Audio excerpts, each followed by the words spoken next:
Sir क्या कुछ कहना चाहेंगे? करनाल में आप काफ़ी एक्टिव रहते हैं, जो भी मुद्दे चल रहे हैं आपको सब पता है, उस पे आपकी अपनी क्या राय है? देखिए, सबसे गंभीर इश्यू तो पिछले 1 साल से कोरोना का हमारे पूरे प्रदेश में, पूरे विश्व में चल रहा है। और कोरोना को लेकर के मेरा मानना है कि बहुत कुछ बेहतर किया जा सकता था पिछले 1 वर्ष में, परंतु एडमिनिस्ट्रेटिव इनएक्सपीरियंस की वजह से, चाहे वो प्रशासन का हो, चाहे वो पॉलिटिकल इनएक्सपीरियंस हो लोगों का, उसकी वजह से बहुत ज़्यादा नुकसान हुआ।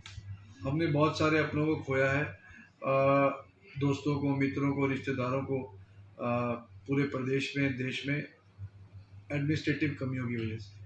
अगर समय रहते चीज़ों को दुरुस्त कर लिया जाता, तो शायद मैं ये नहीं कहता कि नुकसान को रोक सकते थे, पर नुकसान को बहुत हम कम करने में कामयाब रहते। जैसे ऑक्सीजन की तैयारी, जब पूरा विश्व जान रहा था कि सेकंड स्टेन आएगा, पर हम लोग किन्हीं और चीज़ों में के अंदर व्यस्त थे। अगर समय रहते हमने ऑक्सीजन की पर्याप्त सप्लाई के ऊपर फोकस किया होता, तो हज़ारों की संख्या के अंदर लोगों को बचाया जा सकता था, जो सिर्फ़ और सिर्फ़ ऑक्सीजन की कमी की वजह से डेथ हुई। रेमडेसिविर इंजेक्शन, सबको पता था कि ये एक लाइफ सेविंग ड्रग है। इसके ऊपर हमारा फोकस नहीं रहा और इसकी कमी की वजह से भी लोगों को जान गंवानी पड़ी। अब ब्लैक फंगस चल रहा है। ब्लैक फंगस को लेकर के भी मुझे लगता है कि यही नज़रिया प्रदेश सरकार का और एडमिनिस्ट्रेशन का है। एम्फोटेरिसिन बी जो कि एक ज़रूरी ड्रग है ब्लैक फंगस के इलाज के लिए, और जो लगभग एक पेशेंट को 5 से 6 इंजेक्शंस डेली आवश्यकता पड़ती है, तो आज वो नहीं मिल पा रहे हैं। मेरा ये सूत्र बताते हैं कि कल्पना चावला मेडिकल कॉलेज में और पूरे प्रदेश में मुश्किल से एक व्यक्ति को एक इंजेक्शन दिन में मिल पा रहा है, वो भी किसी दिन। कई दिन तो वो इंजेक्शन अवेलेबल नहीं है, जिनकी वजह से लगातार मौतें हो रही हैं। हमने 7-8 दिन पहले भी कहा था, जैसे करनाल के अंदर लगभग 56 के करीब उस समय पेशेंट एडमिटेड थे। आज संख्या 100 पार कर चुकी है। आज करनाल में लगभग 23 डेथ ब्लैक फंगस से हो चुकी हैं, और लगातार ये जो संख्या है वो बढ़ती जा रही है। तो मेरा ये मानना है कि अगर सरकार ने इस ओर ध्यान केंद्रित नहीं किया, तो इन तमाम साथियों को जो ब्लैक फंगस से पीड़ित हैं, इन्हें बचाना बहुत मुश्किल होगा। मुझे लगता है कि सरकार को ध्यान केंद्रित करना चाहिए। मैं सरकार का ध्यान दिलाना चाहता हूँ, खास तौर पे हेल्थ मिनिस्टर के ट्वीट पे। 5 दिन पहले अनिल विज जी ने कहा कि हमने 15,000 इंजेक्शन एम्फोटेरिसिन बी के मंगाने के लिए टेंडर इशू किए हैं। मुझे नहीं पता कि क्या कैलकुलेशन उन्होंने की, पर मैं ये दावा ज़रूर करता हूँ कि 15,000 इंजेक्शंस हरियाणा के लिए बहुत इनसफिशिएंट है। लगभग 1,500 से ज़्यादा मरीज आज पूरे हरियाणा में ब्लैक फंगस के हैं। अगर 6 इंजेक्शन पर व्यक्ति पर डे अगर लगेंगे, तो लगभग हम हरियाणा को आज 7 से 8,000 इंजेक्शन पर डे चाहिए।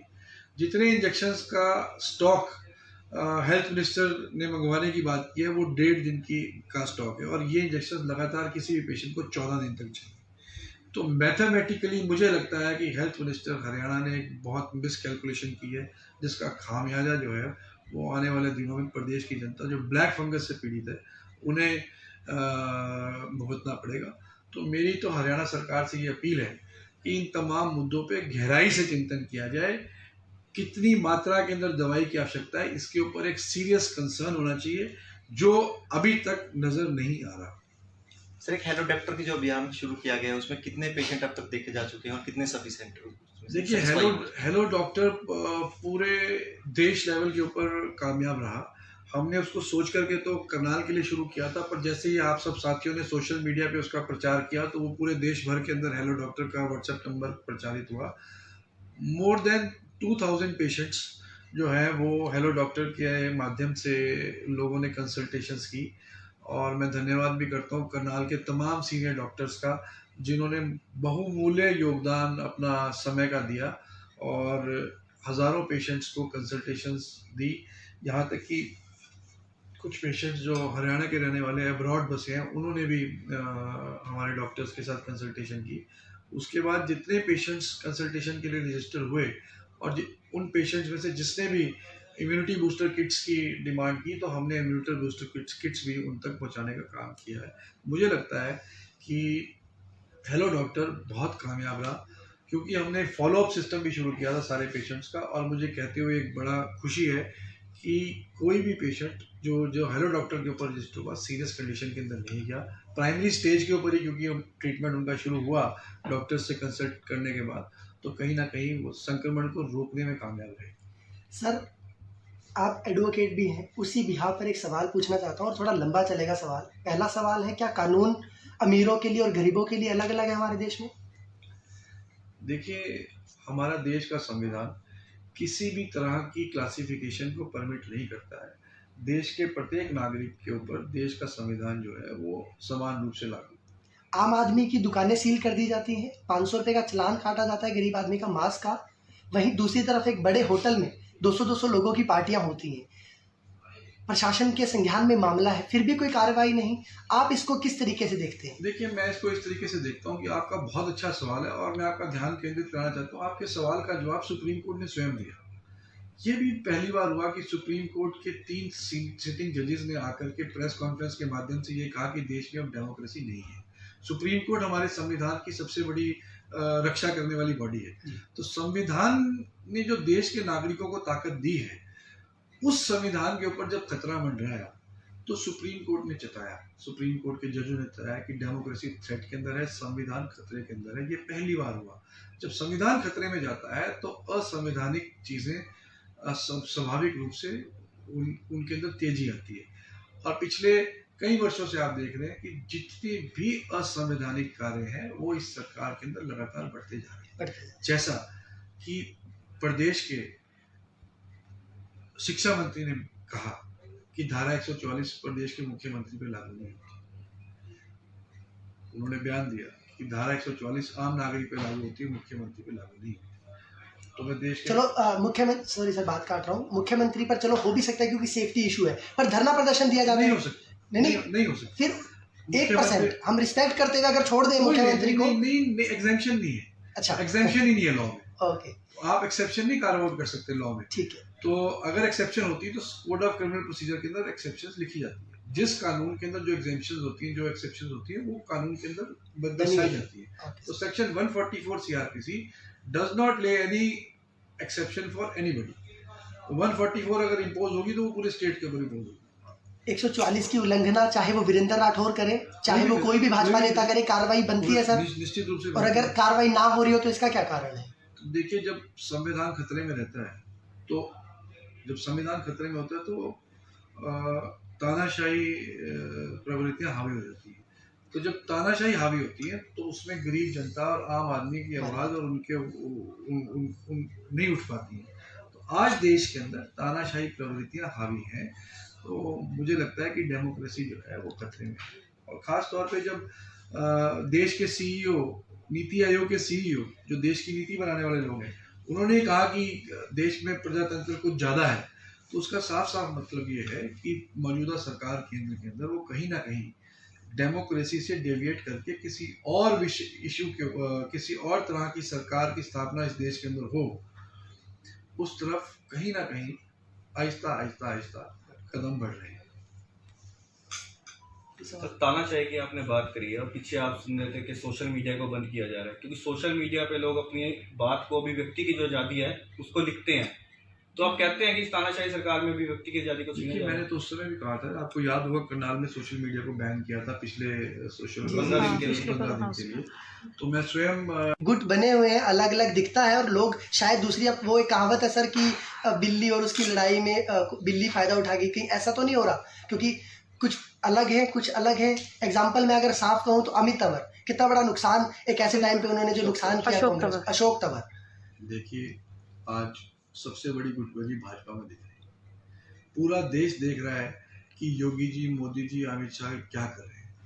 आज यहाँ तक स्थिति आ गई है कि योगी आदित्यनाथ को बदलने के लिए राज्यपाल को चिट्ठियां तक भेजनी शुरू कर दी। मैं नहीं कह रहा, भाजपा के ही लीडर और भाजपा के नेता ही पूरे देश के अंदर प्रचार कर रहे हैं। हरियाणा के अंदर भारतीय जनता पार्टी के नेताओं के अंदर जो आपसी फूट है वो जग जाहिर है। और हरियाणा छोड़िए, आप करनाल की बात करिए, कौन सा भारतीय जनता पार्टी का नेता करनाल के अंदर जो जो हमारी उठाई बात को हमारे जवाब देता हूँ। आप मुझे एक नेता का नाम बताइए, आप बताइए मुझे। हम जितनी बात रखते हैं कि बीजेपी का कोई नेता हमारी बातों को इंट्रोवर्ट करता है। मैंने कहा कि ब्लैक फंगस से पेशेंट मर रहे हैं, कोई बीजेपी का नेता ऐसा दमदार है जो इस बात को कह दे कि राठौर साहब गलत बोल रहे हैं? तो ये तो भाजपा का कुनबा जो है वो ज्यादा बुरी तरीके से फंसा हुआ है। हाँ, कांग्रेस के अंदर छुटपुट बातें जरूर हैं, परंतु हमारे नेताओं का अपने अपने क्षेत्र में दम है। आपसी मतभेद चल रहे हैं। हमारे नेता दमदार नेता हैं।